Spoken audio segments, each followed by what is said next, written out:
We provide you the platform to turn your dreams into reality. Give wings to your aspirations with KR Mangalam University. 17 जून की सुबह ईरानी missile द्वारा Israel पर हमला किए जाने के बाद पूरे मध्य इजराइल में सायरन बजने लगे हैं। इजरायली रक्षा बल खतरे को खत्म करने के लिए जहां तक आवश्यक हो वहां तक हमला करने के लिए काम कर रहे हैं। 1 घंटे से भी कम समय में एक और मिसाइल हमले के कारण पूरे उत्तरी इजराइल में सायरन बजने लगे, जिसमें बंदरगाह शहर हाइफा भी शामिल है। ईरान के हालिया हमलों में किसी के मारे जाने की तत्काल कोई रिपोर्ट नहीं है। इसी बीच राष्ट्रपति ट्रंप ने ईरानियों से तेहरान खाली करने को कहा है। उन्होंने कहा कि देश ने परमाणु हथियारों के विकास पर अंकुश लगाने के लिए एक समझौते को अस्वीकार कर दिया है। बता दें कि ईरानी अधिकारियों ने 5 दिनों में 224 लोगों की मौत की सूचना दी, जिनमें से ज्यादातर नागरिक थे, जबकि इजराइल ने कहा कि 24 नागरिक मारे गए हैं। इजराइल के वित्त मंत्री बेजेल स्मोट्रिच ने कहा कि ईरानी हमलों से हुए नुकसान के कारण लगभग 3000 इजरायलियों को निकाला गया है।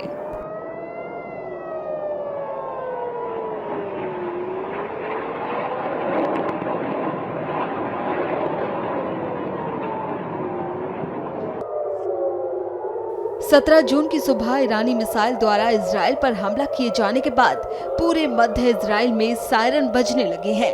इजरायली रक्षा बल खतरे को खत्म करने के लिए जहां तक आवश्यक हो वहां तक हमला करने के लिए काम कर रहे हैं।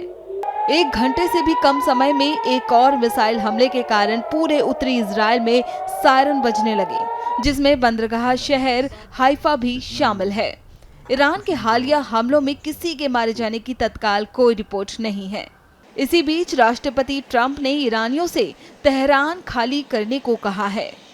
उन्होंने कहा कि देश ने परमाणु हथियारों के विकास पर अंकुश लगाने के लिए एक समझौते को अस्वीकार कर दिया है। बता दें कि ईरानी अधिकारियों ने 5 दिनों में 224 लोगों की मौत की सूचना दी, जिनमें से ज्यादातर नागरिक थे, जबकि इजराइल ने कहा कि 24 नागरिक मारे गए हैं।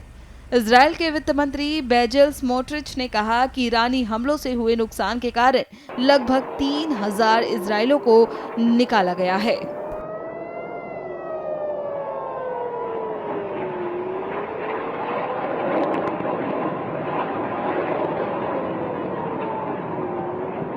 जहां भक्ति है हर शब्द में, कथाओं में छुपे हैं दिव्य रहस्य और ज्योतिष देता है जीवन को दिशा। धर्म से जुड़ी हर बातों को जानने के लिए हमारे चैनल स्तुति को सब्सक्राइब करें।